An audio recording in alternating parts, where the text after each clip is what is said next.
বেশি মানুষ। এ নিয়ে আরও জানাতে জেলার ফুলগাজী থেকে যুক্ত হচ্ছেন সহকর্মী সোলেমান ডালিম।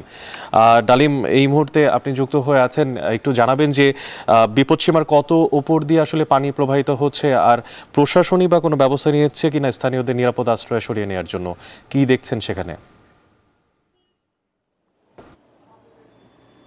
অনেক গত দুদিনের যে ভারী বর্ষণ এবং ভারতের উজান থেকে আসা যে পাহাড়ি ঢল, সেটির কারণে ফেনীর ফুলগাজী, পরশুরাম এবং ছাগলনাইয়ার 7টির বেশি গ্রাম কিন্তু প্লাবিত হয়েছে।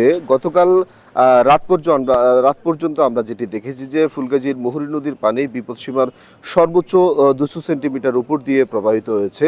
এই যে অনেক সংখ্যক পানি যেগুলো আসলে ভারতের উজান থেকে আসা এবং ভারী বর্ষণের কারণে, যার ফলশ্রুতিতে কিন্তু ফুলগাজী পরশুরামের যে বন্যার এবং নদী তীর রক্ষাতে যে বাঁধ রয়েছে 122 কিলোমিটার বাঁধ, সেই বাঁধের কিন্তু 15টির বেশি স্থানে ভাঙন দেখা দিয়েছে। আর এই ভাঙনের ফলে কিন্তু ফুলগাজী, পরশুরাম এবং ছাগলনাইয়া যে বিস্তীর্ণ এলাকা, সেগুলো কিন্তু প্লাবিত হয়েছে। একদম ফসলের মাঠ থেকে শুরু করে পুকুর, গর্ভসূচি থেকে সব জায়গায় কিন্তু একদম জলমগ্ন পরিস্থিতি। প্রশাসন থেকে ইতিমধ্যেই কিন্তু 1000-এর বেশি শুকনো খাবার বিতরণ করা হয়েছে এবং বেশ কয়েকটি পরিবারকে ফায়ার সার্ভিসের মাধ্যমে কিন্তু উদ্ধার করে আশ্রয় কেন্দ্রে আনা হয়েছে। আমরা কথা বলেছি ফেনীর যে জেলা প্রশাসকের সাথে, তিনি আমাদেরকে বলেছেন যে অবস্থা তৈরি হয়েছে ফুলগাজী এবং পরশুরামে, এই অবস্থা কিন্তু বিগত 4 দশকও তৈরি হয়নি। এত সংখ্যক পানি কিন্তু এই অঞ্চলের মানুষ আগে কখনো দেখেনি।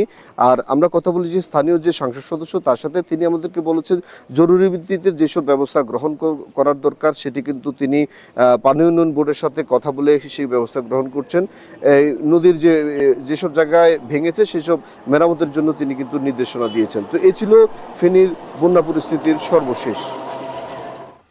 টানা ভারী বর্ষণ ও পাহাড়ি ঢলে প্লাবিত হয়েছে ফেনীর বেশ কয়েকটি গ্রাম। আর সে বিষয়ে বিস্তারিত জানানোর জন্য সেখান থেকে যুক্ত ছিলেন সহকর্মী সোলেমান ডালিম। আর এরই সাথে